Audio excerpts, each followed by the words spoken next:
Hi there, beautiful souls. I'm Michelle Duque. Welcome to my channel, Soulful and Unplugged. And welcome to the May 2024 Energy Update. So I get these messages, visions. It's a very interactive communication that I have with the other realms, the energetic realms.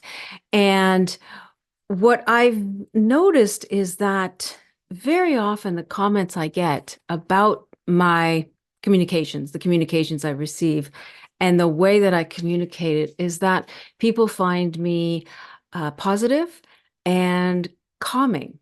They say that I have a very calming effect. And I think that is a reflection of how I live my life, how I interpret these messages because they come through a very deep connection that I have, and that is unwavering. It's from a deep trust in a higher power. And that does come in at some point with the themes of what I got this month for this month. So I'm going to read you basically the bigger titles, the bigger themes. And then you decide what interests you so you can go right to it. I'll put it in the chapters and you can just click below to something that you know you really want to hear right away. And then you can come back to it later if you want to hear the full thing. Okay, so May. All right. We are, or you are, in a time of great transition. That's number one. The other thing is you are in an emotional time. And the third thing is you are in a time of being confronted with things you'd rather not deal with and would prefer to deal with later, but you actually need to deal with it now. I will also go into the emotional symptoms of the personal shifting energies. And of course, thank goodness this came through how to cope with this powerful time of transition. Okay. The first message that came through, you are in a time of great transition. And it came with a vision. I had this very strong vision. I first saw these rather large rocks, but they're flat rocks. They were like, imagine a pebble, but a really giant pebble. And there was a river flowing down, and what these rocks were doing, and they were in a placement to get to the riverbank to the other side. So I saw one of my foot barefoot on one rock, the other foot on the other rock. And what this indicated to me is that the eyesight is on everything. You see the waters flowing through. You see what's happening, what's going on in the world. You see the riverbank, where you want to go.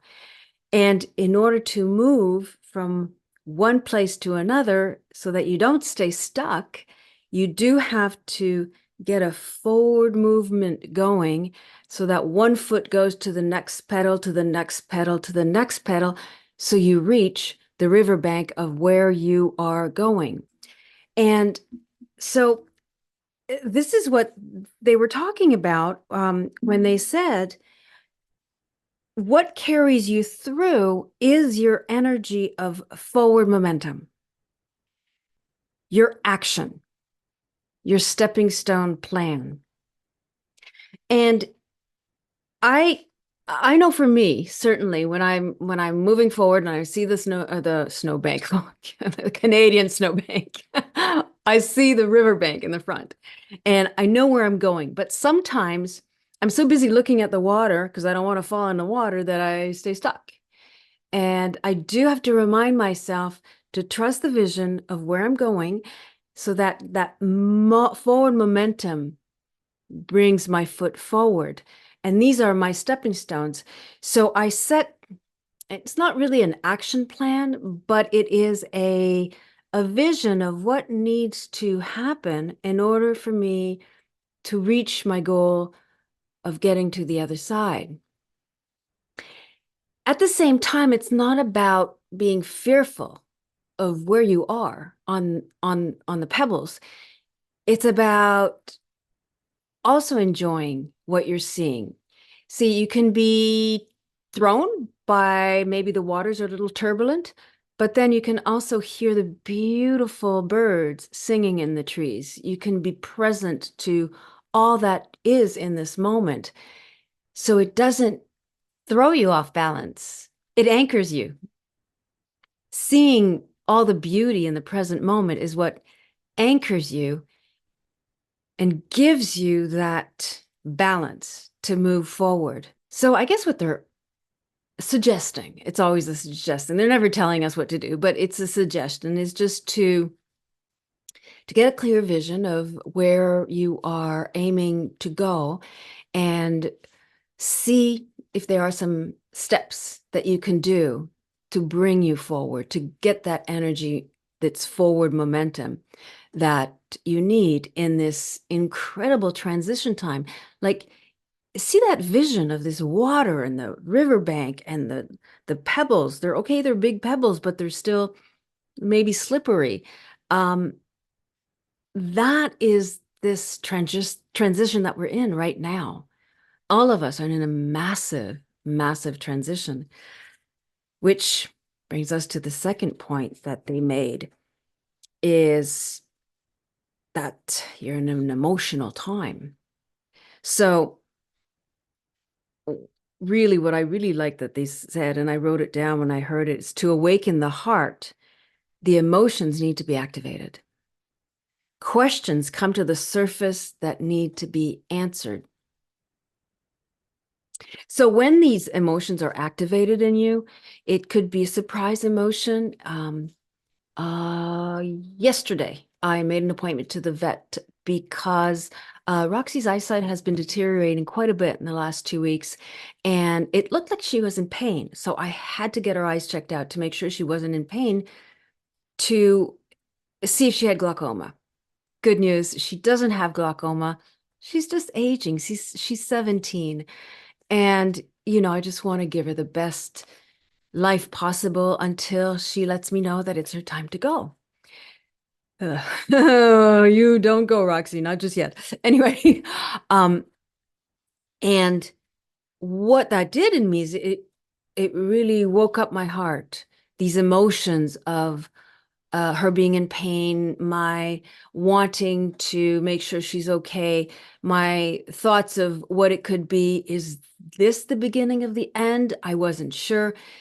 And then at the same time, these emotions were buffered when I was at the waiting room at the vet, because it was amazing. This room was completely filled with uh, dogs and their owners, but they were all small, old dogs. They were all about 16, 15, and we just, all of us, the owners, were all sharing these beautiful stories of what it's like, what it's really like to own a very senior dog. And it's an incredible experience. It's one of the greatest gifts that I've received with having her in my life. It's this beautiful relationship with the senior dog. It's kind of like having a puppy, because they are puppy-like, but it's with the 17 years of deep connection. So it's really amazing. So these emotions that came to the surface for me really awakened and opened my heart in this time of transition. And I was able to be present, to be fully present to whatever, the pain of the potential loss, or the joy of actually having her in my life in this moment at this time, sharing the experiences with these other owners. And it is, all the questions that come to the surface. And how am I going to prepare for this? Do I need to prepare? Am I reading the signs properly? Is, does Roxy know that she lets me know, and I will know when it's time? These are difficult questions. These are hard questions. This is not rose-colored glasses kind of questions, but at the same time, it's an emotional time. It's a time of transition. And in your life, you probably haven't named it yet. You probably haven't really found that aha, that's what it is. I'm in a time of transition. That's what's happening. And by naming it and by understanding that your emotions are coming to the surface, your heart is being opened, and you are finding a movement forward, an energetic movement forward. This just will help clarify what's going on. In May, especially, and especially after the deep shift that came with the solar eclipse, which was huge.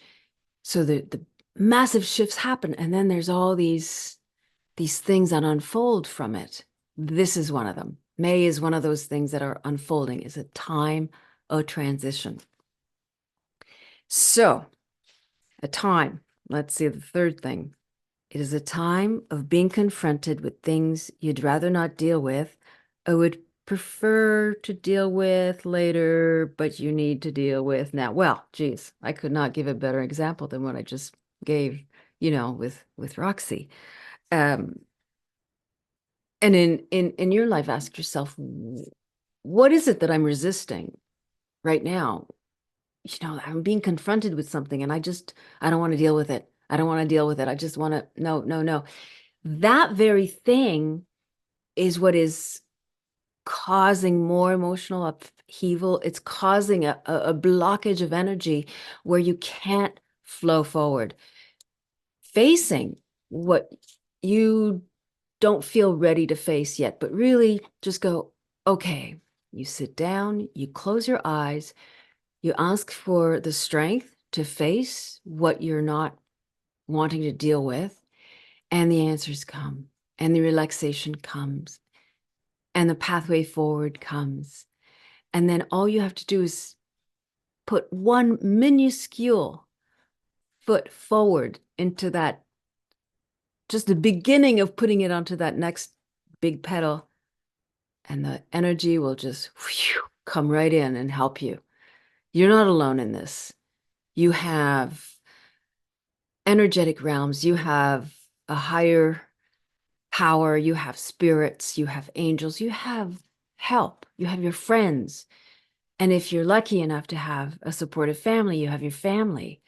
I'm blessed with that. And I have, remarkable friends and family who are incredibly supportive. And I never feel alone with what I'm dealing with. And see, this is really important because it takes us to the emotional symptoms of the personal shifting energies. And they're difficult. It's because it's emotional. Physical, we can go to the doctor, we can do this, we can take a pill if it's about the pain.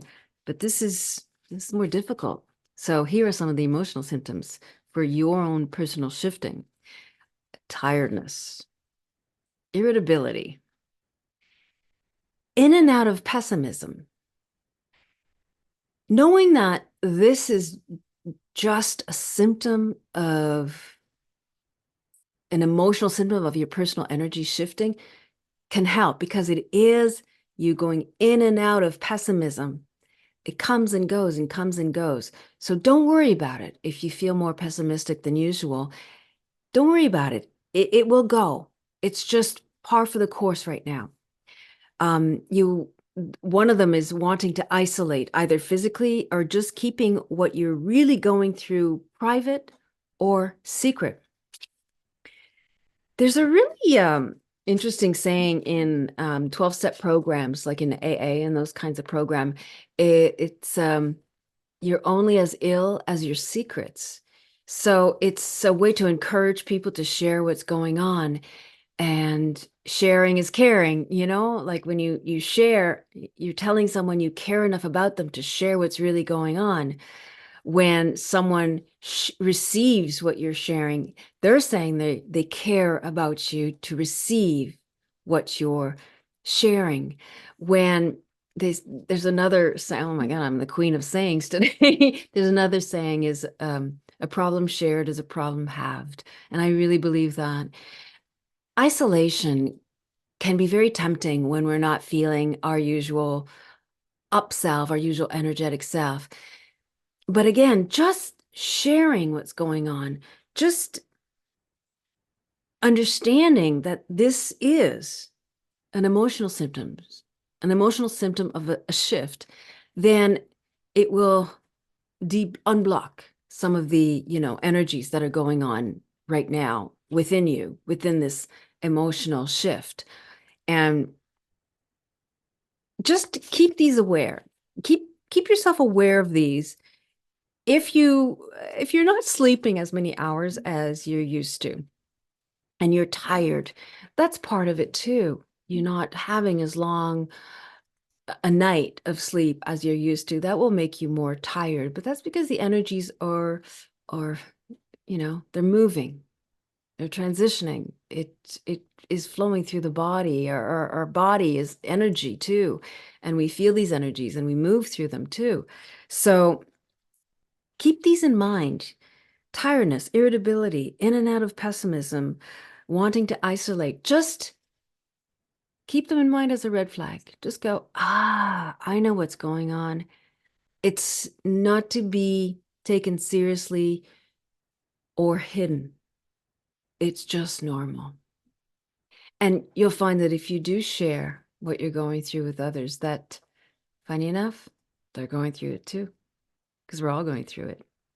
And what I loved about the messages that they gave some pointers on how to cope with this powerful time of change. And they said to connect to your higher power every day. So a higher power that's meaningful to you. Is it an angel? Is it angels? Is it your higher self? Is it your guides or your guide? Do you call your higher power God? I call mine spirit. Do you talk to it? Do you connect to it? Do you pray? Do you listen to it in your meditations? Every day, connect so that you just know you're not alone. It's not just that you're not alone because you have friends, but you're not alone because you do have this incredible connection to the higher realms that are there for you all the time, all the time. They never leave you. Also, connect to your heart and what your heart is grateful for every day. So every morning, I write 5 things in my journal that I'm grateful for. Just 5. I don't know why I picked 5, but that seems to be a good number because sometimes at 4, I'm going, I got to come up with a 5th one. Oh, and I remember what I'm grateful for. And as I'm writing this during the course of the time that I'm writing this in the morning, I breathe deeper. My heart opens up.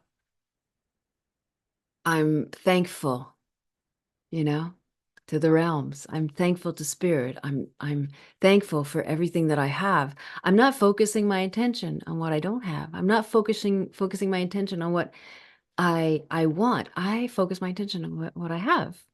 And I have a lot. I'm incredibly abundant. And so are you if you really take the time every day to focus on what you have, not what you don't have and want. Just focus on what you have right now, what you're abundant in right now. And that brings you the energy of having already, of gratitude, of your heart being open. And that brings you just more of that. And let's see. Oh my God. I thought this one was funny. So the last one they'd say that would help you cope is exercise. Well, that's an easy one for me. I love exercise. So you just do physical activity, move. This has the immediate effect of shifting your energy, of moving into the energy of forward momentum. And that's true. I'm blessed with climbing partners at the climbing gym who we text each other, meet you at this time. And sometimes if they didn't do that, I might just be lazy and go, oh, I'm going to stay with Roxy. No, I'm just going to stay home with Roxy. I'm just going to cook a nice dinner and relax and stuff. But I know that when I go to the climbing gym, when I work out, when I move, I am in a forward movement energy, and that shifts everything. I feel completely different. It is like going on vacation. When you're exercising, you do forget. You forget about what you were maybe obsessing about, what was worrying you. It does give you like a mini vacation, kind of like meditating. That's what I feel when I do a meditation is I feel like I've just taken a mini vacation, like I've gone away somewhere. I come back refreshed. So we've got quite a month of May, and um, it's not that, it won't be easy, but it's also, think of it like this month moves you forward. And that's exciting because you know where you want to go, even if you don't really know where you're going to go. Like all these things that you're doing in the forward moving energy, not blocking it from flowing forward, is actually getting you to where you want to go, this new world that we're creating together. And we are absolutely creating a beautiful new world together. But hopefully all of us can find our way through this transition time. And maybe, not just focus on the water going through down the river, but kind of stop and listen to the birds. Smell the gorgeous smell of nature, and spend moments reflecting on the beauty of this moment and all that you have. All right, my beautiful souls. Mwah. Sending lots and lots and lots of love. I wish you an amazing month of May. Bye for now.